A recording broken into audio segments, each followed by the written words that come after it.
नमस्कार दोस्तों, आप सभी का स्वागत है मेरे YouTube चैनल मनीष क्लासेस में। तो यहाँ पर हम उत्तराखंड जो डीएलएड प्रवेश परीक्षा जो होने वाली है आपकी 25 तारीख को, उसके लिए हम बेसिकली क्या कर रहे हैं, प्रैक्टिस कर रहे हैं। तो इससे पहले मैं मॉक पेपर 1, 2 और 3 में आपको करा चुका हूँ। अगर अभी तक आपने उनको नहीं देखा तो आप प्लेलिस्ट के थ्रू उन सारे पेपर्स को देख सकते हो। अब इस वाले में भी मैंने ये आपका मॉक पेपर 4 है और इसमें मैंने मैथ और रीजनिंग के टोटल 15 क्वेश्चन लिए हैं। तो इन क्वेश्चन को भी आपने उसी तरीके से सॉल्व करना है। सबसे पहले आपने खुद सॉल्व करना है, फिर उसके बाद देखना है मैंने किस तरीके से सॉल्व कराया है, और कहीं ना कहीं आपको इस तरीके से क्वेश्चन को अटेम्प्ट करना है ताकि आप जो आपका आने वाला पेपर है उसमें आप मैक्सिमम क्वेश्चन को अटेम्प्ट कर पाओ। तो चलते हैं डायरेक्टली क्वेश्चन की तरफ। तो यहाँ पे पहला क्वेश्चन गिवन है, एक पेंसिल का 1/8 भाग काला है तथा शेष पेंसिल का 1/2 भाग सफेद है। यदि शेष भाग नीला हो तथा इस नीले भाग की लंबाई 3.5 सेंटीमीटर है तो पेंसिल की कुल लंबाई कितनी होगी। तो देखो इन क्वेश्चन में क्या करना है, आपको सबसे पहले फाइंड आउट करना है कि देखो यहाँ पे आप देख लो कि किस तरीके के ऑप्शन गिवन है। तो यहाँ पे देखो ऑप्शन गिवन है 6 सेंटीमीटर, 7 सेंटीमीटर, 8 सेंटीमीटर और 11 सेंटीमीटर। तो यहाँ पे आप देखो इजीली आप ऑप्शन पिक कर सकते हो। ऐसे केसेस में क्यों ऑप्शन पिक कर सकते हो, क्योंकि यहाँ पे क्या कहा गया, एक पेंसिल का 1/8 भाग। तो जब 1/8 भाग किया गया तो आप इजीली किसको कर सकते हो, यहाँ पे आप देखो ना तो 6 को डिवाइड कर पाओगे, ना 7 को 1/8 कर पाओगे, ना 11 का 1/8 कर पाओगे। तो ऐसे केस में क्या करना होता है, हमको ऑप्शन को पिक करना होता है। तो यहाँ पे देखो आप कैसे सॉल्व करोगे। आप देखो अगर मैं इस वाले ऑप्शन को पिक करता हूँ तो यहाँ पे गिवन है एक पेंसिल का 1/8 भाग काला है, ठीक है। 1/8 भाग काला है तो 8 में से देखो टोटल अगर 8 सेंटीमीटर है तो उसका 1/8 भाग कितना होगा, 1 सेंटीमीटर। तो 1 सेंटीमीटर भाग कैसा है, काला है, ठीक है। अब कितना बचा, 7 सेंटीमीटर बचा। 7 सेंटीमीटर बोला है, आधा भाग सफेद है। अब देखो 7 बचा है, ठीक है, 7 सेंटीमीटर, इसमें से क्या है आधा भाग, आधा कितना आ जाएगा 3.5 सेंटीमीटर। तो 3.5 सेंटीमीटर कैसा है, आपका सफेद है। अब फिर उसने क्या कहा है, यदि शेष भाग नीला हो तथा इस नीले भाग की लंबाई 3.5 है, ठीक है। तो बाकी कितना है, नीला है, और नीले भाग की लंबाई कितनी है, 3.5 है। तो मतलब ये सही है, जो 7 सेंटीमीटर है तो उसमें से क्या हो जाएगा 3.5 सेंटीमीटर आपका सफेद हो जाएगा और 3.5 सेंटीमीटर आपका नीला हो जाएगा। और 1/8 पार्ट काला था तो 1 सेंटीमीटर क्या हो जाएगा, आपका काला हो जाएगा। मीन्स आपने जो ऑप्शन पिक किया आपका बिल्कुल सही है। बाकी आप एक्स मान के भी कर सकते हो, लेकिन इन क्वेश्चन में आपको देखना है कि अगर ऑप्शन डिफरेंट है तो आपको डायरेक्टली ऑप्शन को पिक करना है। तो यहाँ पे आपका ऑप्शन सी करेक्ट हो जाएगा कि पेंसिल की कुल लंबाई कितनी है, 8 सेंटीमीटर। अब चलते हैं नेक्स्ट क्वेश्चन की तरफ। नेक्स्ट क्वेश्चन में गिवन है, आपको यहाँ पे इसको सिंप्लीफाई करना है और यहाँ पे आपको बताना है कि ए की वैल्यू क्या है, ठीक है। यहाँ पे ये डिवाइड का सिंबल है। देखो जब आप इसको सिंप्लीफाई करोगे तो आप इसको किस तरीके से लिख सकते हो, देखो ये 5 की पावर 1 और ये 5 की पावर 1/2, ठीक है, मल्टीप्लाई में है ये। तो 5 की पावर ये कितना आ जाएगा, यहाँ से 1 आ जाएगा, ठीक है, इंटू 5 की पावर 1/2, इसको आप लिख सकते हो 5 की पावर 3, और डिवाइड में क्या जाएगा आपके पास 5 की पावर -3/2, ठीक है। सबसे पहले आपको समझ में आना चाहिए। फिर इसके इक्वल में गिवन आपके पास 5 की पावर a+2। अब देखो आप इसको कैसे सिंप्लीफाई कर सकते हो, आपको पता है जब मल्टीप्लाई होते हैं तो सारी जो आपकी घात होती है वो क्या हो जाती हैं, ऐड हो जाती हैं। तो यहाँ पे क्या आ जाएगा 5 की, यहाँ पे देखो अब मैं क्या इनकी पावर को ऐड कर लेता हूँ, तो आ जाएगा 1 + 1/2 + 3, और ये जब ऊपर जाएगा तो क्या आ जाएगा, जब ये ऊपर जाएगा तो घात क्या हो जाएंगे आपकी, मतलब अगर माइनस की तो क्या हो जाएगी, पॉजिटिव की हो जाएगी। +3/2 इक्वल टू कितना आ जाएगा आपके पास, ये 5 की पावर है, यहाँ पे 5 की पावर कितना है a+2। अब देखो दोनों के बेस सेम है तो डायरेक्टली जो इसकी घात है उनको क्या कर लूंगा मैं, इक्वल रख लूंगा। तो यहाँ पे आप जब इसको सिंप्लीफाई करोगे तो देखो यहाँ पे मैं सिंप्लीफाई कर देता हूँ, जो ब्रैकेट के अंदर है तो क्या लिख सकते हैं हम इसको, यहाँ पे एलसीएम कितना आ जाएगा आपके पास 2 आ जाएगा। तो इसको लिख सकते हैं 2 + 1 + 6 + 3/2, और ये किसके इक्वल आ जाएगा आपका a+2 के इक्वल आएगा, ठीक है। इसको फर्दर सिंप्लीफाई कर लेते हैं तो कितना आ जाएगा 9, 10, 11 और 12, 12 को जब 2 से डिवाइड करोगे तो 6 इक्वल टू आ जाएगा a+2। तो यहाँ से a की वैल्यू कितनी आ जाएगी आपके पास 4। तो यहाँ पे यही पूछा गया था कि a का मान क्या होगा, तो a का मान कितना आएगा आपका यहाँ पे ऑप्शन ए करेक्ट हो जाएगा। अब चलते हैं नेक्स्ट क्वेश्चन की तरफ। नेक्स्ट क्वेश्चन में गिवन है, आपको इसको सिंप्लीफाई करना है और इसका मान बताना है। तो इसको भी आप इजीली सॉल्व कर सकते हो। देखो ये x की पावर -1 है, मतलब 1/√x है, ठीक है, और ये ऊपर आपके पास ये y है, ठीक है। तो इसको आप किस तरीके से लिख सकते हो, आप इसको लिख सकते हो y/x, इसका रूट कंप्लीट का आ जाएगा, और आप रूट को क्या कर सकते हो, डिवाइड भी कर सकते हो, ठीक है, ऊपर का ऊपर और नीचे का नीचे। इसी तरीके से आप इस वाले पार्ट को लिखोगे तो यहाँ पे क्या आ जाएगा, z आपका अंदर ही रहेगा और y की पावर माइनस में तो क्या आ जाएगा, नीचे आ जाएगा, ठीक है। इसी तरीके से आप इसको भी लिख सकते हो, z की पावर -x, ये तो नीचे आ जाएगा और ऊपर क्या आ जाएगा, x बच जाएगा रूट के अंदर। तो आप इसको इस तरीके से लिख सकते हो, ठीक है। ये कैसे आ जाएगा, यहाँ पे z आ जाएगा नीचे, ठीक है। अब आप यहाँ पे देखो ये y से y कट जाएगा, x से x कट जाएगा और z से z कट जाएगा, तो इसकी वैल्यू कितनी आ जाएगी 1। तो इसका मान कितना आ जाएगा 1। तो यहाँ पे आपका ऑप्शन डी करेक्ट हो जाएगा।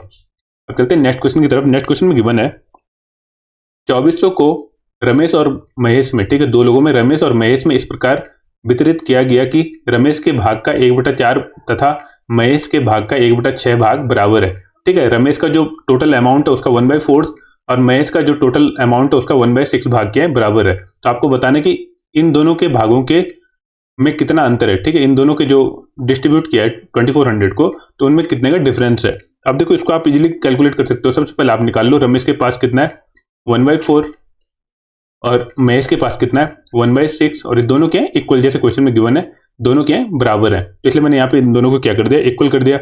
इससे आप इजीली यहाँ पे निकाल लो इनका रेशियो कितना आ जाएगा, ये 2 टाइम्स कटेगा और ये 3 टाइम्स, तो इसका रेशियो कितना आ जाएगा, यहाँ पे रमेश और महेश का रेशियो आ जाएगा, ये यहाँ पे ऊपर चले जाएगा तो आ जाएगा आपके पास 2:3। ठीक है, तो रमेश के पास 2 पार्ट और महेश के पास कितना है 3 पार्ट, इससे हमको ये चीज समझ में आ रही है। अब आप यहाँ पे देखो इनसे पूछा गया कि इनका डिफरेंस कितना, तो आप दिख रहा है रमेश का पार्ट कितना है 2 है और महेश का पार्ट 3 है, तो इन दोनों का डिफरेंस कितना है, यहाँ पे 1 का डिफरेंस है। ठीक है, अब यहाँ पे पूछ रहा है कि इन दोनों के भागों में कितने का अंतर है और यही पूछ रहा है कि इस अंतर को आपको क्या करना है कैलकुलेट करना है। ठीक है, तो डायरेक्टली हम यहाँ पे क्या करेंगे 1 की वैल्यू को कैलकुलेट करेंगे, क्योंकि बहुत सारे लोग क्या करेंगे पहले रमेश का भाग निकालेंगे, फिर महेश का भाग निकालेंगे, फिर महेश में से रमेश का भाग घटाएंगे, तो कहीं ना कहीं लेंथी प्रोसेस हो जाता है। तो आपको केवल क्या निकालना है 1 पार्ट का निकालना है, क्योंकि आपको डिफरेंस दिख रहा है कितने का है 1 का है। जब मैं निकालूंगा 1 अपॉन टोटल कितना है, रमेश के पास 2 पार्ट है महेश के पास 3 पार्ट है, तो दोनों का सम कितना आ जाएगा 5 गुणा में आपके पास जो टोटल अमाउंट कितना है 2400 रुपए। जब आप इसको डिवाइड करोगे तो कितना आ जाएगा आपके पास ये 4 टाइम्स और आपका 80। ठीक है, तो इन दोनों का डिफरेंस कितना है 480 का है। आई होप आपको ये समझ में आया होगा कि इन क्वेश्चन को किस तरीके से सॉल्व करना है। अगर आपको किसी भी क्वेश्चन को डाउट लगता है तो आप मेरे को कमेंट सेक्शन के थ्रू पूछ सकते हो। अब चलते हैं नेक्स्ट क्वेश्चन में। नेक्स्ट क्वेश्चन में आपको आइडेंटिफाई करना है कि यहाँ पर इसका वैल्यू क्या होगा। ठीक है, इसका टोटल का मान कितना है। इस क्वेश्चन को आप किस तरीके से सिंप्लीफाई कर सकते हो। यहाँ पे देखो जो ऊपर गिवन है यहाँ पे ये मल्टीप्लाई में, ठीक है, यहाँ पे आपके पास देखो 2 की पावर क्या कॉमन आ जाएगा।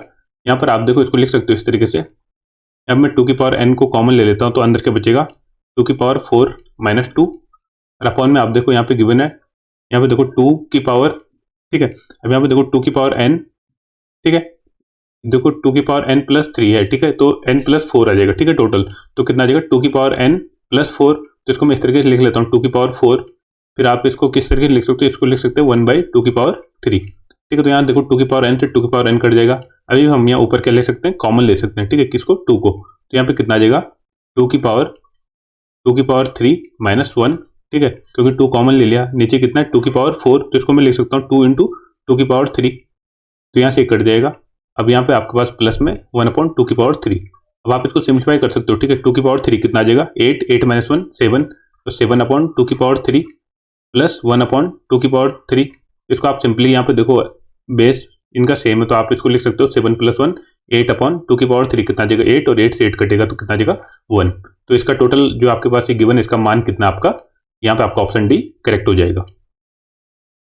अब देखो नेक्स्ट क्वेश्चन में गिवन है आपको बताना है कि ये टोटल वैल्यू गिवन है 1 का स्क्वायर 2 का स्क्वायर 3 का स्क्वायर 4 का स्क्वायर 5 का स्क्वायर और 6 का स्क्वायर और 7 का स्क्वायर। आपको इसका औसत फाइंड आउट करना है, तो इसका औसत कितना होगा, ठीक है, आपको फाइंड आउट करना है। तो अब आपको दिख रहे होंगे नंबर, ठीक है, तो यहाँ पे आप देखो औसत निकालने का एक सिंपल सा तरीका है, आपको पता होना चाहिए कि सबसे पहले इनका सम कितना है। ठीक है, तो सम के लिए आपको क्या पता होना चाहिए कि इनका फॉर्मूला क्या होता है। ठीक है, अगर आपके पास 1 square plus 2 square plus 3 square इस तरीके की कोई सीरीज चलती है, ठीक है, n टाइम्स तक, तो इसका फॉर्मूला क्या होता है, इसका फॉर्मूला होता है सम निकालने का n plus 1 2n plus 1 upon 6। ठीक है, इसका सम का फॉर्मूला होता है। तो यहाँ पे क्वेश्चन के अकॉर्डिंग n की वैल्यू कितनी है 7 है, तो यहाँ पे मैं क्या कर दूंगा 7 को पुट कर लूंगा। तो जब मैं यहाँ पे 7 को पुट करूंगा तो n इक्वल टू जैसे मैं यहाँ पे 7 करूंगा तो इसको क्या लिख सकते हैं 7 प्लस 1 आपका 8 आ जाएगा और 7 इंटू 2 14 प्लस 1 15/6। ठीक है, जैसे आप इसको 6 से डिवाइड करोगे तो अब कितना आ जाएगा, यहाँ पे आप इसको डिवाइड कर सकते हो 4 टाइम्स 2 से, ये आपका 3 टाइम्स 3 से, फिर ये 5 टाइम्स। ठीक है, तो कितना आ जाएगा आपके पास ये 5 को 20 और यहाँ पे देखो आपके पास टोटल कितनी संख्या है, टोटल संख्या 7 है। ठीक है, तो अगर मेरे को एवरेज निकालना है तो आपको मल्टीप्लाई नहीं करना, पहले आपको क्या देखना टोटल 7 संख्या है, तो मेरे को एवरेज निकालने के लिए क्या करना पड़ता है, जितनी संख्या होती है उससे डिवाइड कर लेते हैं हम। तो यहाँ पे टोटल 7 संख्या है तो 7 से मैं इसको काट लेता हूँ। ठीक है, अब आपके पास कितना बचा 5 इंटू 4 20। तो यही पूछा था कि इन वाली सारी संख्याओं का औसत, तो इन सारी संख्याओं का औसत कितना आ जाएगा, आपके पास 20 आ जाएगा, जो क्वेश्चन में पूछा था। तो आपको कैलकुलेशन करने से पहले क्या करना है कि इसको सिंप्लीफाई कर लेना है ताकि आपको कम कैलकुलेशन करनी पड़े। तो यहाँ पे आपका ऑप्शन बी करेक्ट हो जाएगा। अब चलते हैं नेक्स्ट क्वेश्चन की तरफ। नेक्स्ट क्वेश्चन गिवन है ए तथा बी किसी कार्य को क्रमशः 8 घंटे तथा 10 घंटे में समाप्त करते हैं। ठीक है, ए कितने घंटे में करता है 8 घंटे में, अब बी कितने घंटे में करता है 10 घंटे में। यदि वे एक के बाद एक करके एक एक घंटा कार्य करें, ठीक है। पहले कोई एक करेगा फिर दूसरा करेगा, इस तरीके से काम करते हैं। तथा पहले ए 10 बजे शुरू करता है, ठीक है, 10 बजे प्रातः कार्य आरंभ करे, तो उसी दिन कार्य सायं तक कितने बजे तक समाप्त होगा, ठीक है। आपको क्या करना है, यहाँ पे इस तरीके से काम कर रहे हैं। पहले ए कर रहा है 1 घंटे, फिर बी कर रहा है, फिर 1 घंटे ए करेगा, फिर बी करेगा, फिर ए करेगा, फिर बी करेगा। मीन्स इस तरीके की सीरीज कंटिन्यू हो रही है। तो आपको बताना है कि अगर 10 बजे ए ने शुरू किया तो वो कार्य समाप्त कितने बजे होगा। तो यहाँ पे आपको सबसे पहले निकालना पड़ेगा इनका एफिशिएंसी कितना है। और एफिशिएंसी हम किस तरीके से निकालते हैं, अगर एक काम को 8 घंटे में कर सकता है और बी 10 घंटे में कर सकता है, तो इनका हम सबसे पहले एलसीएम निकाल लेते हैं। एलसीएम कितना आता है आपका 40, और ये आपका टोटल वर्क के बराबर होता है। तो यहाँ से जब आप 40 को 8 से डिवाइड करोगे तो कितना आ जाएगा 5। ये किसकी होती है, ए की एफिशिएंसी होती है, ठीक है। इसी तरीके से जब आप 40 को 10 से डिवाइड करोगे तो 4 आ जाएगा। मीन्स ए की एफिशिएंसी कितनी है 5 है और बी की एफिशिएंसी कितनी 4 है। अब यहाँ पे देखो सबसे पहले 10 बजे कार्य शुरू हुआ, ठीक है। 10 बजे कार्य शुरू हुआ तो 10 से लेके 11 बजे तक कौन करेगा, ए करेगा, ठीक है। तो उसने सबसे पहले काम कितना किया होगा, उसने 5 यूनिट काम किया होगा। फिर 11 से 12 बजे तक कितने किया होगा, बी ने किया होगा, तो उसने फिर कितना किया होगा 4 यूनिट काम किया होगा। फिर इसी तरीके से 5 यूनिट काम हुआ होगा। टोटल काम कितना आपके पास, टोटल काम आपका 40 यूनिट। जो आपका एलसीएम होता है वो वही आपका क्या होता है, टोटल वर्क होता है। फिर ये काम करेगा तो कितना करेगा 4 करेगा, फिर ये 5 करेगा, फिर 4 करेगा। तो इस तरीके से आप देख लो कि कब तक ये काम करेंगे, ठीक है। अब यहाँ पे मैं ऐड कर लेता हूँ टोटल कितना आ गया, 5 10 15 20 और ये 4 टाइम ये आ गया तो 16। टोटल यहाँ तक कितना काम हो गया, 36 काम हो गया, ठीक है। अब इसके बाद किसकी बारी आएगी, फिर से एक ही बारी आएगी। अब ये को कितना काम कर सकता है, ये तो 5 कर सकता है, लेकिन काम कितना बचा है, यहाँ तक टोटल काम आपका कितना फिनिश हो गया, 36 काम हो गया। अब कितना काम बचा है, केवल 4 काम बचा है, क्योंकि टोटल काम कितना है 40 है। तो ए कितना काम करेगा, ए करेगा जो 4 यूनिट होगा और उसकी एफिशिएंसी कितनी 5 है, तो कितना 4/5। तो इतने टाइम में वो क्या कर लेगा, उस काम को फिनिश कर लेगा। अब यहाँ पे आप देखो 10 बजे कार्य शुरू किया था ए ने, ठीक है, तो 11 बजे तक किया। फिर ये 12 बजे तक कितना काम हो गया, ठीक है। फिर 1 बजे तक, फिर 2 बजे तक, फिर 3 बजे तक, फिर 4 बजे तक, 5 बजे तक, फिर 6 बजे तक। तो 6 बजे तक तो बी ने किया। अब 6 के बाद ए ने पूरा 1 घंटे काम नहीं किया, क्योंकि 1 घंटे में तो 5 यूनिट काम करता है। तो उसने कितना काम किया 4/5। अगर इसको आपको मिनट में कन्वर्ट करना है तो आप कैसे करोगे, 4/5 इंटू 60, ठीक है, क्योंकि ये हावर में आया है, ठीक है, ये वाली टर्म, क्योंकि सारे क्या है एक घंटे में गिवन है। तो इसने किया 4/5 हावर में, तो 4/5 इंटू 60 करोगे तो कितना जाएगा, ये 12 इंटू 4 तो कितना जाएगा 48 मिनट, ठीक है। तो लास्ट में ए ने कितना किया 48 मिनट ओनली। तो यहाँ पे आपने देख लिया कितने घंटे हो गए आपके पास, ये यहाँ से 1 घंटा 2 3 4 5 6 7 8, ठीक है, कितना हो गया 6 हो जाएगा। यहाँ पे तो देख लेता हूँ मैं। तो जो टोटल काम हो आपका यहाँ पे देखो 8 घंटे लगे, ठीक है, 8 आवर और 48 मिनट। अब आप यहाँ पे देखो सुबह इन्होंने कितने बजे शुरू किया था, सुबह इन्होंने 10 बजे शुरू किया था। तो 10 में जब आप 8 जोड़ोगे तो कितना आ जाएगा 6 बजे, ठीक है। तो 6 आवर मतलब 6 बजे 48 मिनट तक क्या हो जाएगा, कार्य आपका फिनिश हो जाएगा। तो यहाँ पे आपका ऑप्शन डी करेक्ट हो जाएगा। अब चलते हैं नेक्स्ट क्वेश्चन की तरफ। नेक्स्ट क्वेश्चन में गिवन है, एक ठेकेदार ने कोई कार्य 150 दिन में समाप्त करने का ठेका लिया तथा 200 मजदूर काम पर लगा दिए, परंतु 50 दिन बाद ज्ञात हुआ कि कुल 1/4 कार्य पूर्ण हुआ। समय पर कार्य समाप्त करने हेतु उसे कितने और मजदूर लगाने पड़ेंगे, ठीक है। सबसे पहले आपने समझना है कि क्वेश्चन में क्या बोला है। क्वेश्चन में बोला कि ठेकेदार ने कोई काम करना था जिसका टोटल पीरियड कितना रखा था उसने 150 पीरियड, और उसको लगा कि 200 मजदूर अगर काम करेंगे तो 150 दिन में क्या हो जाएगा, वो काम फिनिश हो जाएगा। लेकिन 150 दिन में काम हुआ नहीं। अब क्यों नहीं हुआ, यहाँ पे देखो, यहाँ पे लिखा है परंतु 50 दिन बाद ज्ञात हुआ कि केवल 1/4 कार्य पूर्ण हुआ, ठीक है। तो आपको पता होना चाहिए हम इसको किस तरीके से सॉल्व करते हैं। यहाँ पे लिखेंगे man into day upon total work equal to M2 into D2 upon W2, ठीक है। अब देखो पहली वाली कंडीशन में यहाँ पे लिखा है कि 50 दिन बाद, तो 50 दिन तक मतलब कितने लोगों ने काम किया, 200 मजदूरों ने काम किया जो क्वेश्चन में गिवन है। तो 200 गुणा गए 50, ठीक है। और इन्होंने टोटल कितना काम किया, स्टार्टिंग में इन्होंने 1/4 काम किया, मतलब 1/4 काम किया। अब यहाँ पे देखो दूसरी कंडीशन में क्या है, दूसरी कंडीशन में ये बोल रहा है कि इस समय पर कार्य समाप्त हेतु कितने और मजदूर लगाने पड़ेंगे, मतलब 200 में उसको कुछ और मजदूर ऐड करने पड़ेंगे ताकि काम 150 दिन में फिनिश हो जाए। तो यहाँ पे देखो 200 में मैं एक्स एज्यूम कर लेता हूँ कि कितने मजदूर ऐड हो गए, एक्स ऐड हो गए। अब यहाँ पे टाइम कितना है, देखो 50 दिन तो खत्म हो गया, टोटल टाइम कितने दिन में काम पूरा करना है 150 दिन में। तो बचे कितने दिन, अब 100 डे, ठीक है। 100 में से आप 50 को सब्ट्रैक्ट करोगे तो 50 दिन। अब देखो वर्क कितना बचा है, पहले तो 1/4 हो गया, तो अब बाकी काम कितना हुआ होगा, बाकी 3/4 बच गया। तो वही काम तो कंप्लीट किया होगा इन सब लोगों ने मिलके। और यहाँ पे आपको बताना है कि कितने और एक्स्ट्रा मजदूर लगाने पड़ेंगे।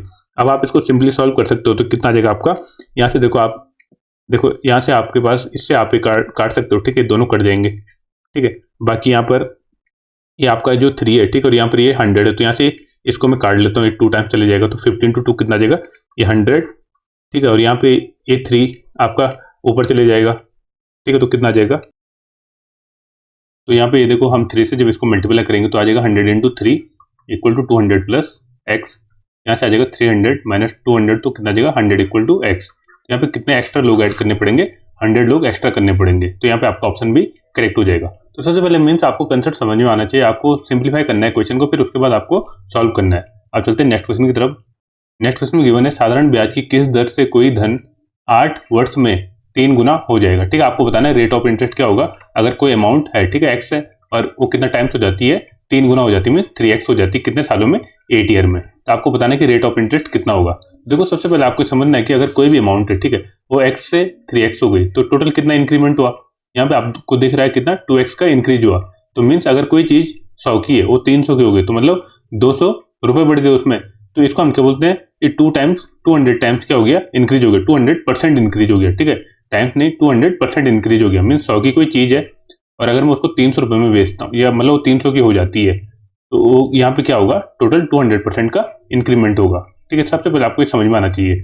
अब आपको पता है ये कितना हुआ है, टोटल 8 ईयर में हुआ है, तो आप इजीली निकाल लोगे। अगर 8 साल में 200% का इंक्रीमेंट हुआ है तो 1 साल में कितने का हुआ होगा।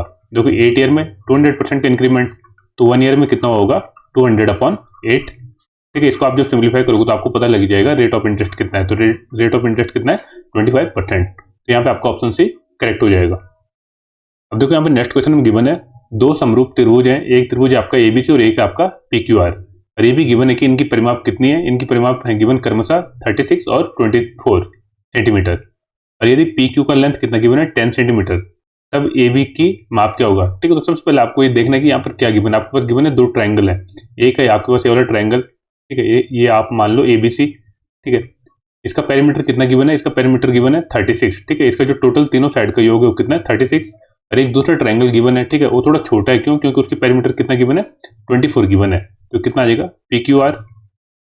ठीक है, ये देखो AB PQ के इक्वल है, मतलब समरूप है, BC आपका QR के, और CA किसके समरूप है, आपके PR के समरूप है। साथ ही साथ यहाँ पे अब क्या गिवन है, देखो AB का लेंथ आपको फाइंड आउट करना है। ठीक है, आपको ये AB का लेंथ फाइंड आउट करना है।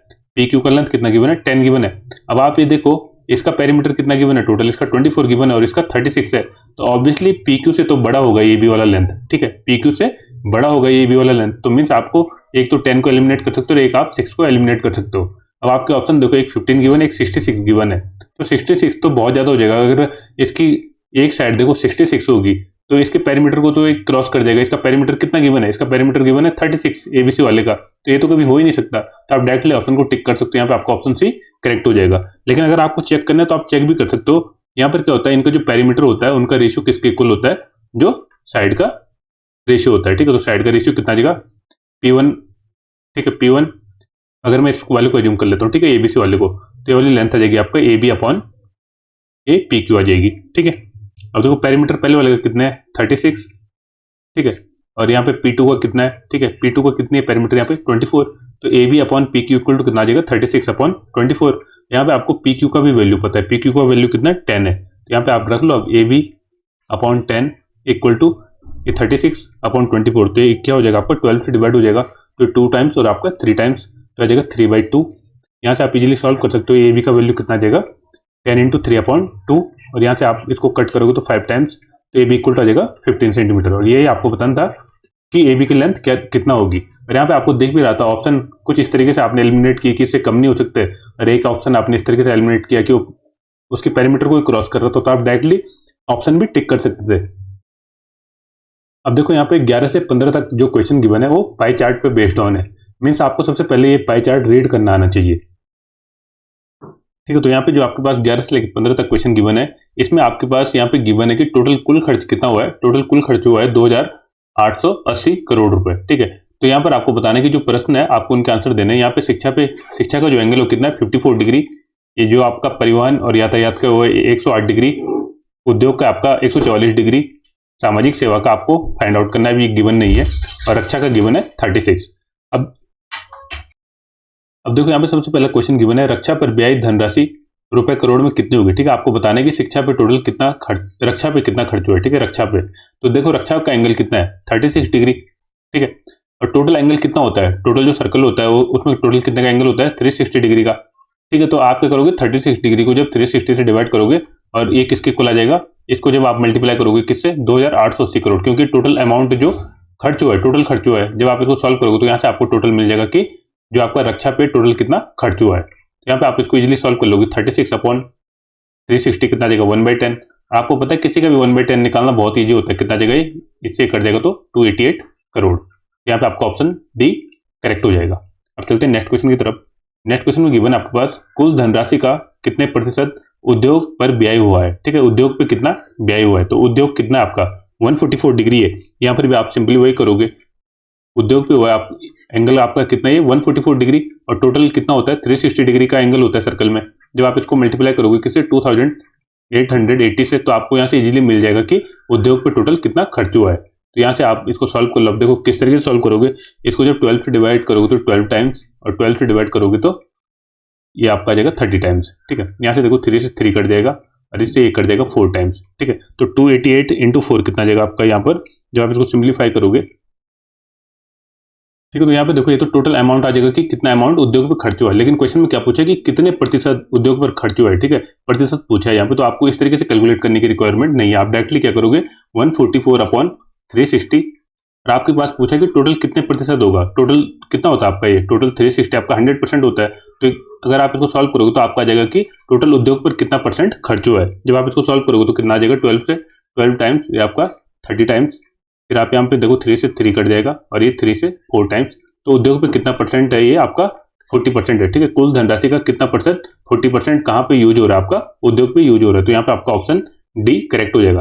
ठीक है, यहाँ पे परसेंटेज पूछा था, अगर कुल अमाउंट पूछता कि उद्योग पे कितनी अमाउंट खर्च हुई है तो फिर हम इस तरीके से कैलकुलेट कर लेते। ऊपर यहाँ पे 144/360 इंटू 2880 से मल्टीप्लाई करके। आई होप आपको ये सब क्वेश्चन समझ में आ रहे होंगे। अब चलते हैं नेक्स्ट क्वेश्चन की तरफ। नेक्स्ट क्वेश्चन पर गिवन है आपके पास शिक्षा पर और सामाजिक कार्यों की अपेक्षा कितनी अधिक पूंजी लगाई गई है। ठीक है, आपको बताना है कि शिक्षा पर सामाजिक कार्यों की अपेक्षा कितनी अधिक पूंजी लगाई गई है। तो यहाँ पे आपको सबसे पहले क्या निकालना पड़ेगा कि सामाजिक जो कार्य हैं आपके, ठीक है, जो सामाजिक सेवा है उसका एंगल कितना है, सबसे पहले आपको ये आइडेंटिफाई करना पड़ेगा। तो इसको आप किस तरीके से आइडेंटिफाई कर सकते हो, आप इनको ऐड कर लो। ठीक है, तो ये टोटल एंगल कितना आपके पास 144, 108, 54 और 36। ठीक है, जब 144 और 108 को मैं ऐड करूंगा तो कितना देगा 252 और 54 और 36 कितना आ जाएगा 90। इन दोनों को जब ऐड करोगे तो कितना आ जाएगा आपके पास ये 2। ठीक है, ये 4 और ये 342। ठीक है, तो यहाँ पे देखो ये टोटल कितना आ गया आपके पास 342। अब यहाँ से आप इजीली क्या निकाल सकते हो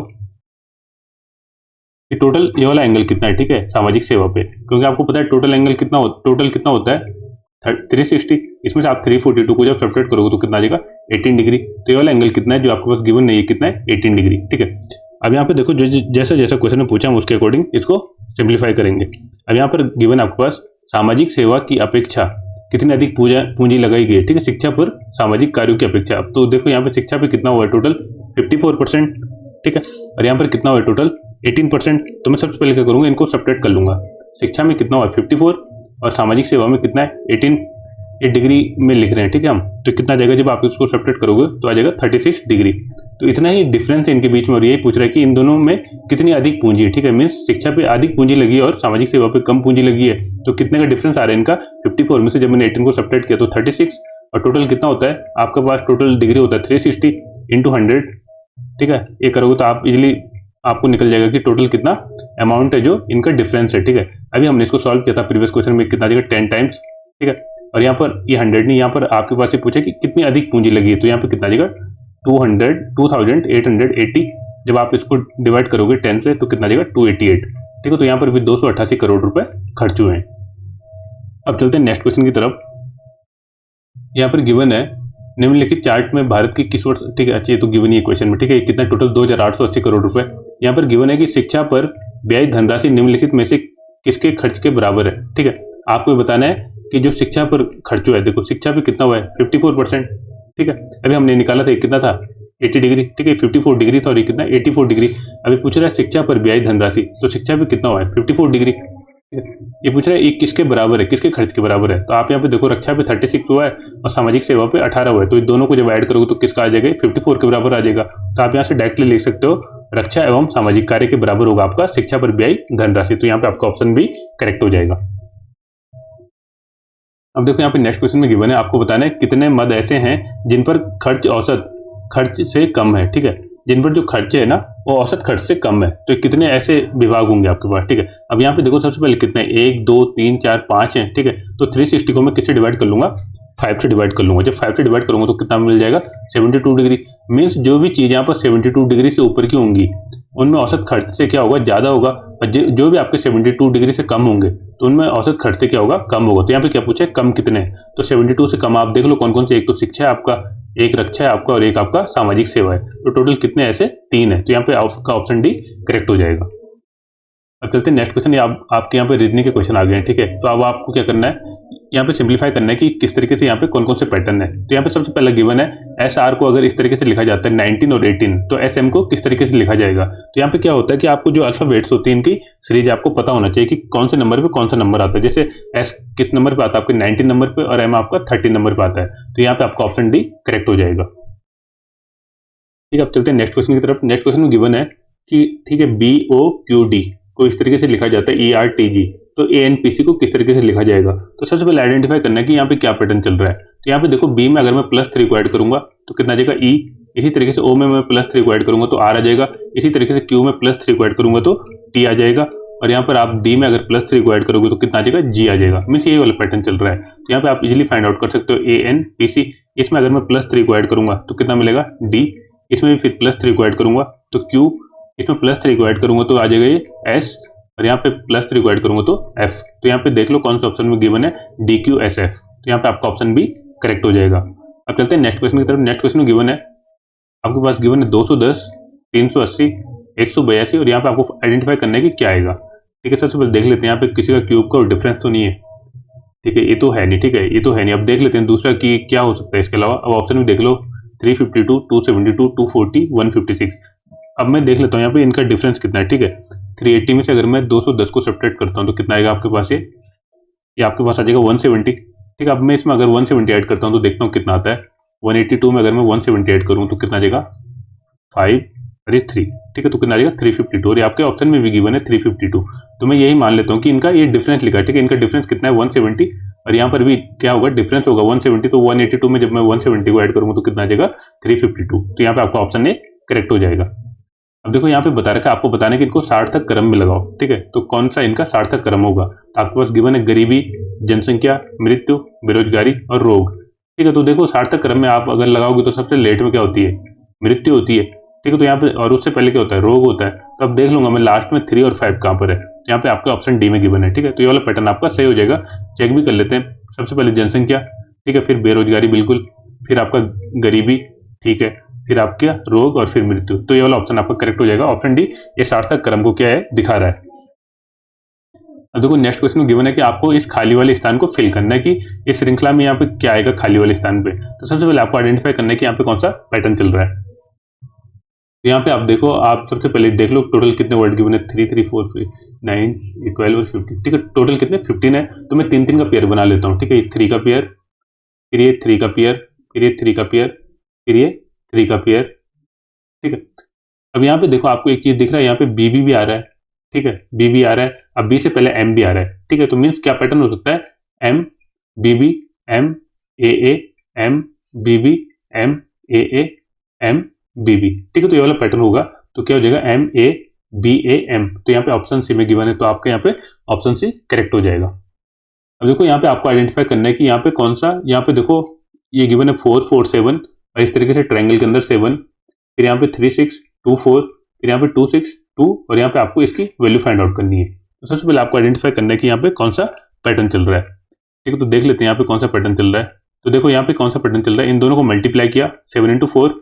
ठीक है, यहाँ पे देखो क्या पैटर्न चल रहा है, 7 into 4, और जो पहला वाला टर्म है, ये पहला वाला, इससे इसको क्या कर दिया, डिवाइड कर दिया, तो कितना मिला 7। इसी तरीके से इसमें भी हो रहा है। ठीक है, वो मैंने पहले देख लिया था। यहाँ पे देखो, तो यहाँ पे क्या चल रहा है, यहाँ पे 6 into 2।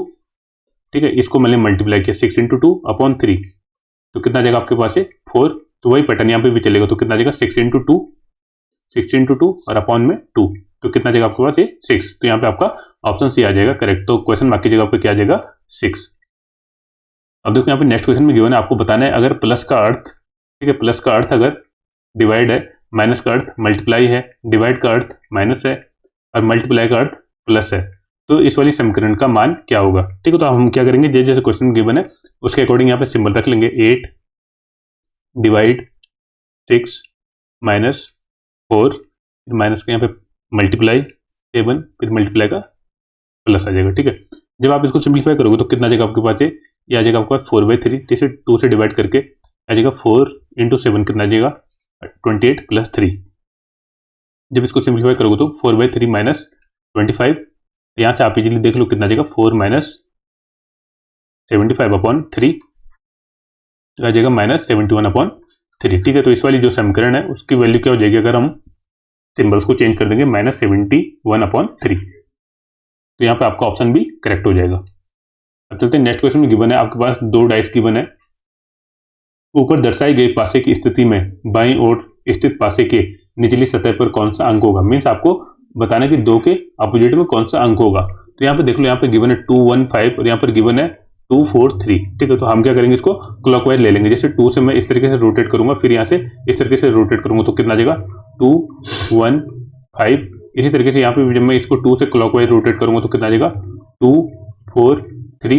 ठीक है, इसका अर्थ होता है 1 का अपोजिट क्या है 4 है और 5 का अपोजिट क्या है 3 है। तो यहाँ पे क्वेश्चन में पूछा है कि जो यहाँ पर आपके पास 2 है, ठीक है, उसका अपोजिट क्या आएगा। तो 2 के अपोजिट क्या आएगा, यहाँ पे 2 के अपोजिट जो बच गया एक, तो क्या है 6 है। तो यहाँ पे आपका ऑप्शन भी करेक्ट हो जाएगा कि 2 के अपोजिट क्या होगा आपका 6 होगा। तो यहाँ पे आपका ऑप्शन भी करेक्ट हो जाएगा। अब देखो यहाँ पे नेक्स्ट क्वेश्चन में गिवन है, आपको बताना है कि इस यहाँ पे नीचे दिए गए अक्षरों का प्रयोग करके नहीं बनाया जा सकता है। ठीक है, कि इस वाले वर्ड का यूज करके, ठीक है, इसको हमको यूज करना है तो कौन सा वर्ड नहीं बना सकते हैं। तो एलोन, ठीक है, इसमें सारे वर्ड हैं, नोट में भी हैं, लेटर में भी सब वर्ड हैं। ठीक है, रेडियो, ठीक है, हाँ, तो रेडियो नहीं बना सकते हैं। क्यों नहीं बना सकते हैं, क्योंकि यहाँ पे देखो डी वाला वर्ड है, ठीक है, जो यहाँ पे नहीं है। ठीक है, डी वाला अल्फाबेट यहाँ पे नहीं है, तो कहीं ना कहीं हम रेडियो को नहीं बना सकते। तो यहाँ पे आपका ऑप्शन डी करेक्ट हो जाएगा। अब देखो नेक्स्ट क्वेश्चन में गिवन है सभी ग्रह चंद्रमा है। ठीक है, तो यहाँ पे बना लेते हैं हम सभी ग्रह के आपके, जी से मैं इसको डिनोट कर रहा हूँ, सभी ग्रह के आपके चंद्रमा है। ठीक है, और गिवन है सभी चंद्रमा तारे हैं। ठीक है, जो सभी चंद्रमा है आपके वो क्या है, सब के सब तारे हैं। ठीक है, तो इस तरीके का वेन डायग्राम बन जाएगा। फिर आपके पास निष्कर्ष गिवन है। पहला निष्कर्ष गिवन है सभी चंद्रमा ग्रह हैं। सभी चंद्रमा क्या है, ग्रह हैं। ये तो नहीं है क्योंकि कुछ चंद्रमा ग्रह हैं, तो पहले वाला निष्कर्ष तो आपका गलत हो जाएगा। ठीक है, पहले वाला तो गलत हो जाएगा। दूसरा गिवन है सभी ग्रह तारे हैं। ठीक है, तो सभी ग्रह तारे के अंदर आ रहे हैं, तो बिल्कुल सही है, सभी ग्रह के आपके तारे हैं। तो यहाँ पे आपका सेकंड वाला करेक्ट हो जाएगा। तो हम यहाँ से क्या आइडेंटिफाई कर सकते हैं, केवल निष्कर्ष सेकंड क्या है, सही है। तो यहाँ पे आपका ऑप्शन भी करेक्ट हो जाएगा। अब देखो नेक्स्ट क्वेश्चन गिवन है आपके पास, ये वाली आकृति का जो इसके साथ रिलेशनशिप है वही आपको बताना है कि इसका क्या रिलेशनशिप होगा। यहाँ पे आपके पास 4 ऑप्शन गिवन है, आपको एक आइडेंटिफाई करना है। तो यहाँ पे देखो जो ये आपके पास ये वाला फिगर है, इसको क्या किया हमने, यहाँ से डायगोनली कट किया, डायगोनली कट करके इसको हमने ऊपर शिफ्ट कर दिया। ठीक है, इस तरीके से देखो ये जो आपके पास फिगर गिवन है, इसको हमने क्या किया, इस तरीके का फिगर गिवन है।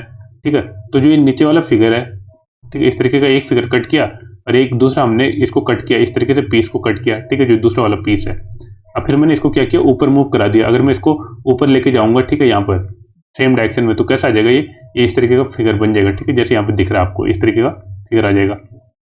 ठीक है, इस तरीके का फिगर। तब इस वाले फिगर में मैं क्या करूँगा, इसको पहले कट करूंगा, ठीक है, इस तरीके से, और कट करने के बाद क्या करूंगा, इसको मैं अपोजिट ऊपर ले जा लूंगा। तो अगर मैं इसको ऊपर ले जाऊंगा तो कैसा फिगर मिलेगा, इस टाइप का फिगर मिलेगा। तो यहाँ पे आपका ऑप्शन भी करेक्ट हो जाएगा। बाकी इनको तो आप एलिमिनेट कर सकते हो, ये दोनों ऑप्शन तो हो ही नहीं सकते थे। ठीक है, और इसको इसने थोड़ा रोटेट कर दिया, जब इसने रोटेट नहीं किया, डायरेक्टली क्या किया, इसको फिर ये ऊपर शिफ्ट कर दिया कट करने के बाद। तो वैसे इसको कट करके मैं ऊपर शिफ्ट कर दूंगा, तो यहाँ पे आपका ऑप्शन भी करेक्ट हो जाएगा।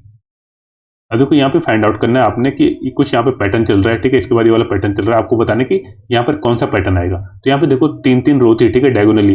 फिर यहाँ पे क्या हुआ, एक ही वाली रो आपकी गायब हो गई। ठीक है, फिर यहाँ पे 3 एजिटेड रही, फिर इस वाली साइड की एक रो गायब हो गई। अब क्या होगा, इस वाली साइड की एक रो गायब हो जाएगी। तो कैसा वाला फिगर बनेगा, ऐसा ऐसा ऐसा और ऐसा टाइप का सर्कल बनेगा। तो यहाँ पे आपका ऑप्शन डी करेक्ट हो जाएगा। अब देखो नेक्स्ट क्वेश्चन गिवन है, नीचे दी गई एक आकृति का अध्ययन कीजिए और उस क्षेत्र को ज्ञात कीजिए। ठीक है, यहाँ पे लिखा है ज्ञात कीजिए जो उन व्यक्तियों का प्रतिनिधित्व करता है जो शिक्षित और, ठीक है, शिक्षित और नौकरी लगे। तो ठीक है, जो देख लेते हैं हम, देखो शिक्षित वाला ये गोला है आपका, और जो नौकरी लगे हैं तो ये वाला गोला है। ठीक है, टोटल तो इन दोनों के बीच में कितने आ रहे हैं, बी आ रहा है, ई आ रहा है और डी आ रहा है। ठीक है, बाकी क्वेश्चन में क्या लिखा गिवन है, नौकरी लगे परंतु पुष्ट पक्के नहीं है। ठीक है, जो ये ट्रायंगल है ना, ये नहीं है। तो मीन्स आपको क्या करना पड़ेगा, इसे ए को एलिमिनेट करना पड़ेगा, क्योंकि इसमें इन दोनों में क्या आ रहे थे, ए और सी में। ए जो आपका शिक्षित वर्ग है और आपको जो नौकरी लगे लोग हैं, इसमें आ रहा था BED, ठीक है। लेकिन उसने बोल दिया कि परंतु पुष्ट पक्के नहीं है, तो इनमें से कौन सा हट जाएगा, ई वाला हम हटा देंगे। तो टोटल क्या बचेगा आपके पास, बी और डी। तो यहाँ पे आपको कौन सा ऑप्शन करेक्ट हो जाएगा, यहाँ पे आपका ऑप्शन सी करेक्ट हो जाएगा। अब देखो नेक्स्ट क्वेश्चन गिवन है, आपको बताना है कि ये यहाँ पर आपके पास वेन डायग्राम बताएं, तो आपको बताना है कि इनमें से कौन सा अच्छे तरीके से रिप्रेजेंट करेगा संगीतकारों को, वाद्यकारों को और वायलिन बजाने वालों को। तो आपको पता है, देखो सबसे बड़ा है, ठीक है, वो आपका क्या हो जाएगा, संगीत, क्योंकि ये म्यूजिक का फील्ड है, ठीक है, म्यूजिक है। म्यूजिक के अंदर क्या आता है आपके पास, जो बजाने वाले होते हैं वाद्यकार, तो वो तो बहुत सारे डिफरेंट इंस्ट्रूमेंट्स बजाते हैं, तो इसके अंदर फिर वाद्यकार आ जाएंगे। और वाद्यकार के अंदर भी क्या आ जाएंगे आपके पास, जो प्रॉपरली होंगे, जो वायलिन बजाते होंगे, तो इसके अंदर क्या आ जाएंगे, वायलिन वाले। तो यहाँ पे आपका कौन सा वेन डायग्राम से हो जाएगा, यहाँ पे आपका ऑप्शन ए करेक्ट हो जाएगा। अब देखो लास्ट क्वेश्चन इस वाले मॉक टेस्ट का, इसमें गिवन आपके पास एक फिगर गिवन है, ठीक है, इस तरीके के 4 पार्ट गिवन है। आपको बताना है कि इनमें से कौन सी आकृति बनाई जा सकती है, ठीक है, नीचे दी गई टुकड़ों से कौन सी आकृति बनाई जा सकती है। तो देखो पहले तो आप एलिमिनेट कर लोगे पहला वाला, क्योंकि यहाँ पर टोटल 3 आकृतियां हैं, ठीक है, और ये वाला कहीं दिख भी नहीं रहा, ठीक है। इसी तरीके से आप देखो दूसरे वाला तो दिख रहा है, ठीक है, सारे पार्ट यहाँ पे दिख रहे हैं। देखो ये वाला डायग्राम आपका यहाँ पर है, ठीक है, ये वाला ट्रायंगल आपका यहाँ पे नीचे दिख रहा है, ठीक है, यहाँ पे दिख रहा है ये वाला ट्रायंगल। और फिर ये वाला पार्ट है जो आपका ये वाला यहाँ पे दिख रहा है, और जो ये वाला है ये आपका यहाँ पर दिख रहा है। तो मीन्स आपका ऑप्शन भी करेक्ट हो जाएगा। बाकियों का आप चेक कर सकते हो। तो यहाँ पर आप देखो, तो यहाँ पर देखो, ये देखो फिगर बिल्कुल मतलब इस तरीके से नहीं है, ये वाला भी आपके पास बहुत छोटा पार्ट है। और उसी तरीके से यहाँ पर भी देखो, यहाँ पर आपको कहीं पे ये वाला पार्ट दिख नहीं रहा, तो मीन्स सी और डी भी नहीं होंगे। तो यहाँ पर आपका ऑप्शन भी करेक्ट हो जाएगा। आई होप आपको ये 30 क्वेश्चन समझ में आए होंगे। अगर आपको किसी भी क्वेश्चन कोई डाउट लगता है तो आप मेरे को कमेंट सेक्शन के थ्रू पूछ सकते हो। तो मिलते हैं नेक्स्ट वीडियो में। नेक्स्ट मॉक में भी ऐसे हम 15 क्वेश्चन मैथ के लेंगे और 15 क्वेश्चन रीजनिंग के लेंगे। तब तक के लिए थैंक यू, बाय।